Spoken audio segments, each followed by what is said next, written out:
Mr. Mboto, nimepata maswali mengi sana mitandaoni nilipokuwa na post video zako kuhusu kitabu chako cha Digital Intelligence. Digital Intelligence. Yeah. Watu wakaniuliza kuna point uliongelea kuhusu digital mental health. Watu wamenisumbua. Is that real? Ni kitu kipya kwa watu wengi. Nilikuwa naomba unisaidie kufafanua about that. Mental health. Yes.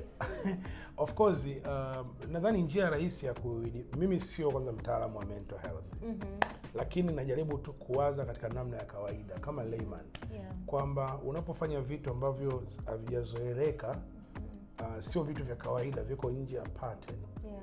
Ndio tunasema huyu jamaa labda kuna kitu hakiko sawa. Kwa mfano, ukienda kwenye mtandao ukaona mtu mzima, kuna vitu ambavyo tunategemea vifanywe na wasichana wadogo wa miaka 16, 18, 20, vikifanywa na mwanaume wa miaka 50, tunasema hapa kuna kitu hakiko.